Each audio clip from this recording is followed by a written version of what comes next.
Soyez les bienvenus, chers téléspectateurs, dans l'interview d'Africa 24 qui reçoit le député et opposant Martin Fayulu. Vous êtes d'ailleurs, Monsieur Fayulu, président du parti d'opposition Engagement pour la citoyenneté et le développement. Soyez le bienvenu. Merci beaucoup. Merci pour l'invitation. Nous allons parler de la vie politique de votre pays, en tout cas le constat que vous en faites à travers des questions. Je vous prie de découvrir la première qui est posée sur cette table, que vous allez devoir lire à voix haute, s'il vous plaît. La première question, quel constat faites-vous de la vie politique et économique de la RDC? Le constat est un constat amer, malheureux, c'est un échec. La vie politique au Congo, nous avons voulu entrer de plein pied dans la démocratie comme toutes les autres nations du monde et depuis le 24 avril 1990. Le constat aujourd'hui, c'est que nous sommes dans la dictature de M. Kabila. Dictature, c'est un président qui a été élu, il est reconnu à l'échelle internationale. Je peux vous le dire, madame, M. Kabila n'a jamais été élu. M. Kabila, en 2006, devant Jean-Pierre Bemba, il a échoué, mais on l'a proclamé vainqueur. M. Kabila, en 2011, par rapport à Etienne Tshisekedi, il n'a pas été élu, on l'a proclamé vainqueur et tout le monde sait comment ça s'est passé. Oui, mais ça c'est la rengaine de l'opposition, mais le fait est qu'il est le président de la République. Le fait est qu'il est là par défi. Il est là par défi, mais nous voulons que M. Kabila respecte la Constitution, et lui et ses amis. Donc aujourd'hui, nous avons mis en place une Constitution qui voulait mettre aussi en place les institutions démocratiques. Mais nous n'avons pas des institutions démocratiques. M. Kabila, en longueur de journée, ne fait que violer la Constitution. Aujourd'hui. Mais comment viole-t-il la Constitution? Quand on parle de politique ou d'économie et qu'on fait une rétrospective, la RDC en 2000 et la RDC en 2015 n'est plus la même. La RDC en 2000 et la RDC en 2015, en 2000, il y a des gens qui mangeaient. Il y a des gens qui arrivaient à payer les frais de scolarité pour leurs enfants. Il y a des gens qui se soignaient mieux qu'aujourd'hui. En 2015, il y avait des rébellions aussi, des milices. La situation était quand même critique. Tout à fait. Vous ne reconnaissez pas qu'il y ait eu des avancées? Pourtant, même les organisations internationales le reconnaissent. Rébellions et milices amenées par le Rwanda et Laurent Désiré Kabila avec M. Kabila. Donc, c'est eux qui ont amené la rébellion. Ce ne sont pas les Congolais. La rébellion n'est pas le fait des Congolais. La rébellion est le fait des amis de M. Kabila. Et ça continue jusqu'aujourd'hui. C'est ce que vous dites sans preuve. Mais sans preuve. La preuve. Béni, qu'est-ce qui se passe à Béni aujourd'hui? Des tueries. Sans preuve. Comment est-ce que le général Mamadou Ndala a été tué? Comment? Où sont les enquêtes? Okay? Sans preuve.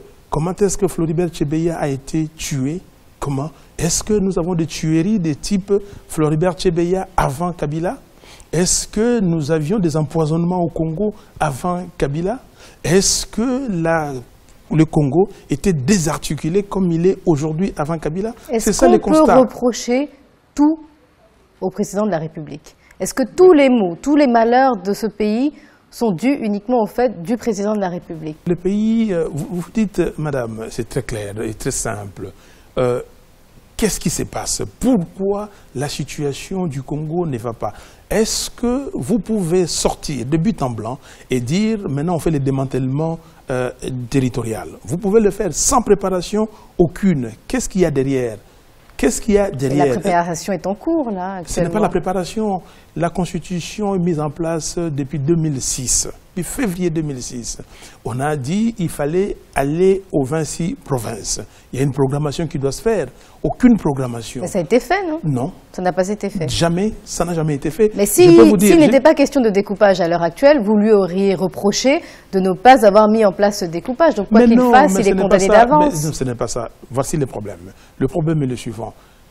Toute chose doit commencer par les élections crédibles. Est-ce que depuis le 9 décembre 2011, date de la proclamation des résultats des élections chaotiques, est-ce que nous avons fait quelque chose pour montrer à la face du monde que nous voulons demain avoir des élections transparentes? Déjà, il y a eu des concertations. Il y a eu des concertations. Bien sûr, vous parlez de concertations. Mais qu'est-ce que les concertations ont donné? Plus de 700 résolutions. Et eux-mêmes, les gens qui ont été dans ces concertations disent que même pas 10% de ces résolutions ont été implémentées. Est-ce que ça ne prend pas du temps à être mis en place? Mais non. Non. Mais écoutez, nous avons besoin, madame, c'est ce que je suis en train de vous dire, parce que sur le plan politique, le respect de la Constitution. La Constitution dit ceci, il faut que les élections se passent régulièrement. Tous les 5 ans, nous devons avoir l'élection du président de la République. Et l'article 73 de la Constitution dit clairement que les scrutins présidentiels est convoqué par la Commission électorale nationale indépendante 90 jours avant la fin du mandat. Donc, à chaque fois, chaque 5 ans, nous devons avoir les élections.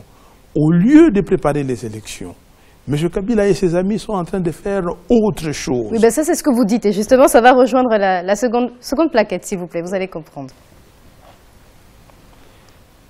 Dites-vous oui ou non au dialogue national? Parce que le dialogue national fait partie de ce processus justement qui vise à préparer ces élections. Alors est-ce que vous êtes pour, est-ce que vous êtes contre? Vous dites oui ou vous dites non? Mais je vais répondre tout directement non.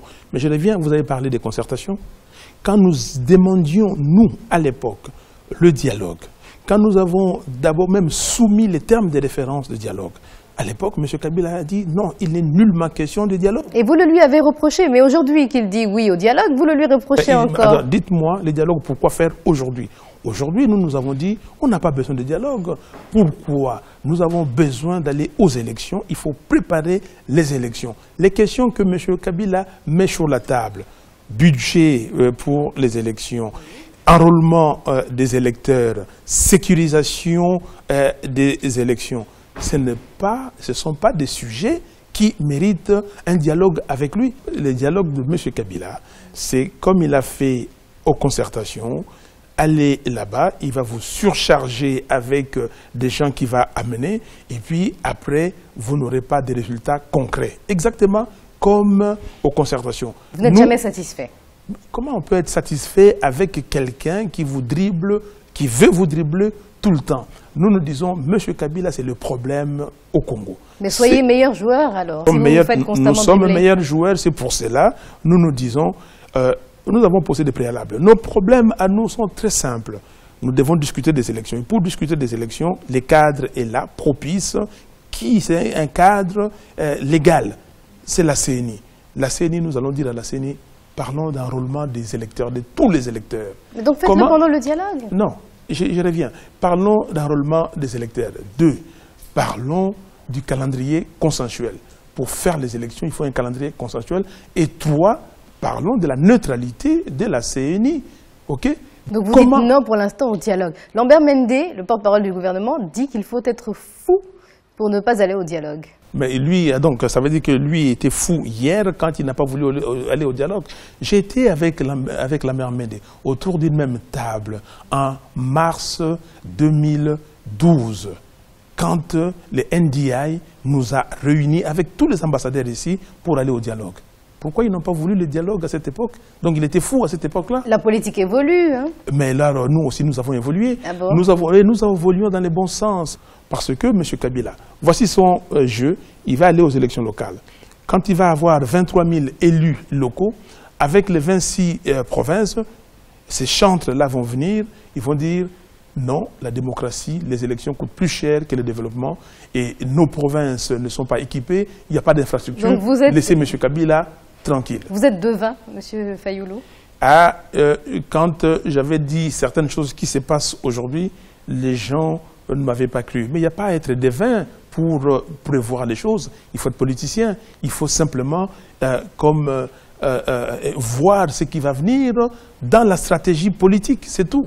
Alors on va terminer avec la question joker qui va conclure cette émission. Monsieur Fayoulou, pensez-vous pouvoir réellement incarner l'opposition? Vous semblez être de la frange de l'opposition radicale, mais avez-vous les moyens de votre politique? Très bonne question. Personne ne peut dire qu'il incarne, je vais dire, l'opposition à lui tout seul. Nous sommes plusieurs leaders de l'opposition. Trop? Oui, peut-être. C'est ça un peu le problème aussi de l'opposition. Mais vous savez pourquoi trop? Mais c'est créer de toutes pièces. Il y a beaucoup de gens, des leaders, des partis qui sont créés. Quand nous avons enregistré les partis SID, nous étions le 220e ou 23e. Okay? Et après nous, ça fait 7 ans, après nous, il y a 400, au total maintenant, plus de 470 partis politiques. Pourquoi on les crée? Mais ces partis-là, ce sont les partis... C'est le président de la République, encore une fois. Ah ben, mais vous ne le savez pas?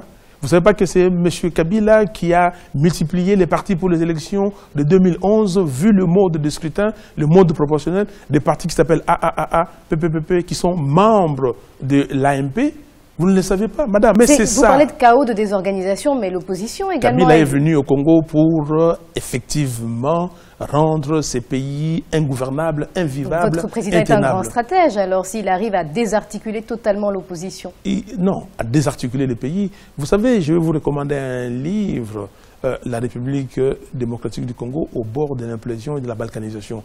Vous savez, il y a des complices internes qui sont tapis dans les institutions et il y a certes des pions naïfs, des gens qui ne comprennent pas. Ce qui se passe ici, ça saute aux yeux. C'est que vous vous heurtez de façon perpétuelle à un mur. Et à force de vous cogner, est-ce que vous ne risquez pas de tomber? Non, on ne peut pas tomber parce que le peuple est vaincra. Le peuple est vainqueur. Nulle part. Comme a dit Bébé Doc, avec les tontons Makout et les autres, les Ceausescu, et y compris les Mobutu, n'ont pas vaincu leur peuple. Et le peuple alliez-vous à Vital Kamerhe, alliez-vous à Étienne Tshisekedi, ne formez qu'un seul parti. Mais nous sommes ensemble, vous savez. En théorie, mais dans les faits... Nous sommes ensemble divisés. dans l'opposition. Nous sommes dans la Lorsque les dynamique. élections approchent, on voit très bien les divisions s'ouvrir. Je vous comprends, je suis totalement d'accord avec vous, mais tout ça c'est quoi? Tout ça, c'est il y a des gens qui passent derrière. C'est le président Kabila, encore une fois. Madame, je ne parle pas de Monsieur Kabila, parce que pour moi, il n'a jamais gagné une élection au Congo. Je parle des stratégies saugrenues, maléfiques pour déstabiliser ces pays. Effectivement, il y a des gens qui se laissent aller. Il y a des gens qui se laissent corrompre. Oui, qui corrompt? Qui corrompt? Mais dites-nous qui corrompt, puisque... Mais c'est quelqu'un, c'est lui qui a la caisse de l'État. C'est lui qui a les trésors publics. Il y a la corruption ici qui bat son plein. L'Assemblée nationale, c'est un lieu par excellence de corruption. Allez voir l'Assemblée nationale. Comment l'argent de l'État sort tous les jours sans contrôle aucun. Vous pouvez comprendre cela? Les députés sont achetés. Est-ce que vous vous laissez acheter? Je ne me laisse pas. Je ne me laisserai jamais acheter. Okay? Poussez vos collègues qui, selon vous, sont achetés à ne plus l'être. Le peuple va le faire. Le peuple va le faire? Il va aller voir chaque député? Le peuple va le faire. Non, le peuple va arrêter cette affaire. C'est pour cela, nous disons aujourd'hui, nous sommes en campagne, nous allons aller en campagne pour sensibiliser la population sur l'enrôlement de tous les électeurs et arrêter M. Kabila dans son schéma maléfique contre les Congos. Merci à vous, Martin Fayoulou, d'avoir accepté de répondre à ces questions. C'est moi qui vous remercie, madame. Et merci à vous, chers téléspectateurs. C'était l'interview d'Africa 24. À bientôt.